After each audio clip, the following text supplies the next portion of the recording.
there's a young 11-year-old girl.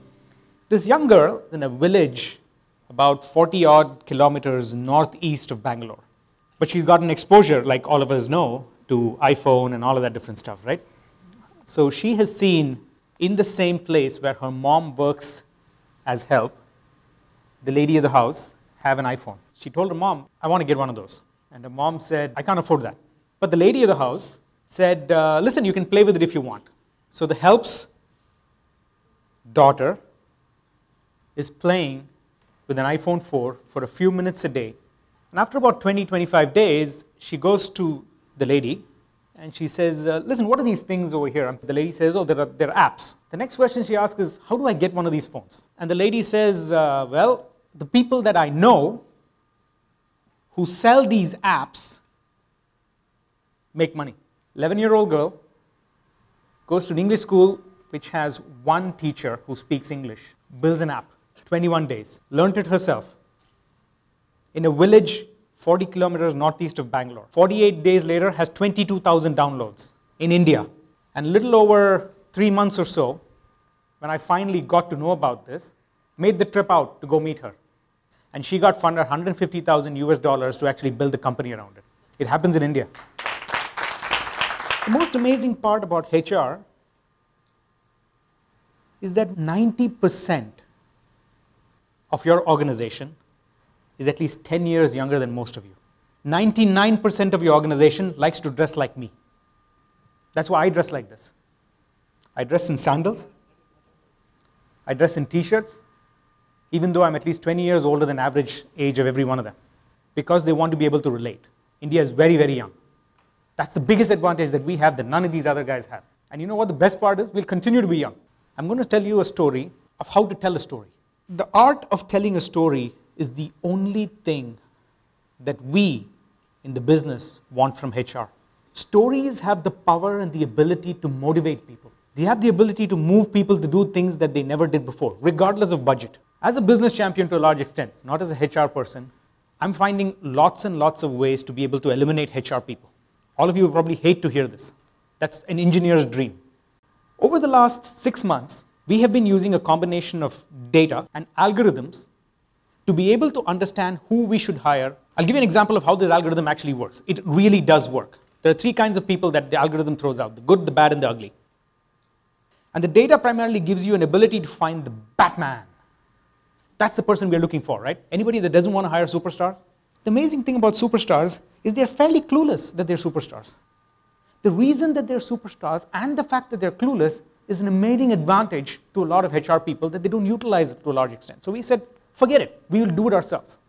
So our algorithm essentially did a combination of Facebook, LinkedIn, Twitter. So for each of these places, all we're looking for is highly engaged, highly smart, highly talented superstars. And it takes a long time to get them. They're looking for a great environment to work, an extremely competent manager, and the liberty and the ability and the empowerment to do lots of amazing good things. Worst part of it is they take a long time to get convinced that you have what it takes to be able to help them. So what do? You've got to become the Braveheart of them. Bravehearts tell great stories. The best stories are before and after stories. There are 3 most important parts of any story. The first part is the characters. The heroes, the villains, the characters. How many of you have on your HR career sites photographs and videos of existing employees who almost always will tell you what a great company this is, what a really beautiful place this is to work, how empowering HR is that they let them do the video? Most of you, right? Once you have the character ready, the second most important thing is the plot. The plot and the narrative help you get the characters and bring them to life. Why do I say this?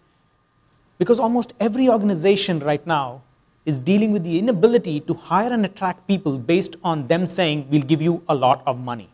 Being a great storyteller allows someone who's almost famous to be a superstar. Imagine how it would be for your employees to think that about HR. Instead of the department of no, you're actually the department of superheroes who make almost famous people achieve greatness. So there are 3 important things that make up a story, right? Character, plot, and narrative. The plot almost always is before and after. The characters are real people in your organization. You'll find that when you start to put these three kinds of characters together, most of them typically tend to follow different narrative plots. One of them typically wants to say, I'm coming here, I'm doing my job, I'm going away. I have my life after work. Don't hire those guys. Every organization, I believe, tells me we hire only the top 10% of people. I wonder where the remaining 90% are going. How many of you hire only the top 10% of people? Come on, show your hands, it's okay. People actually have numbers to justify that. I'm not kidding.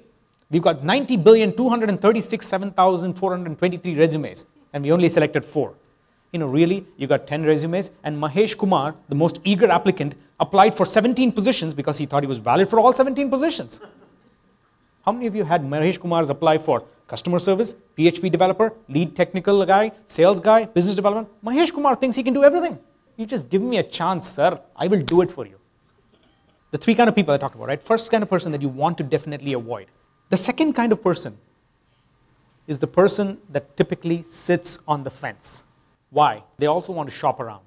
The people in the fence, and this is the insight that I've learned specifically in India, are trying to find a way to be able to make themselves feel like a superstar.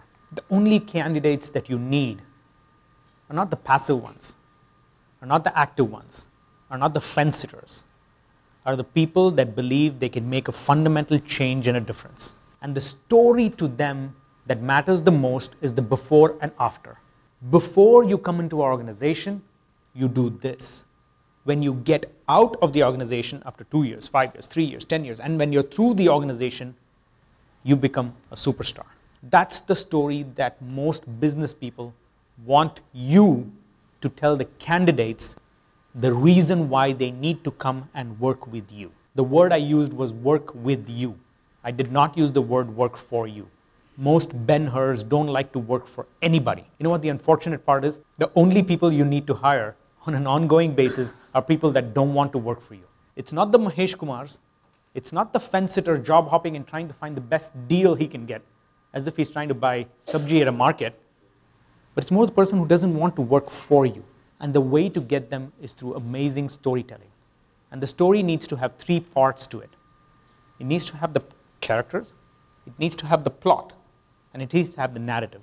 The narrative is how you convince them that while they go through as a character, through that plot, they come out at the end looking like a Superman.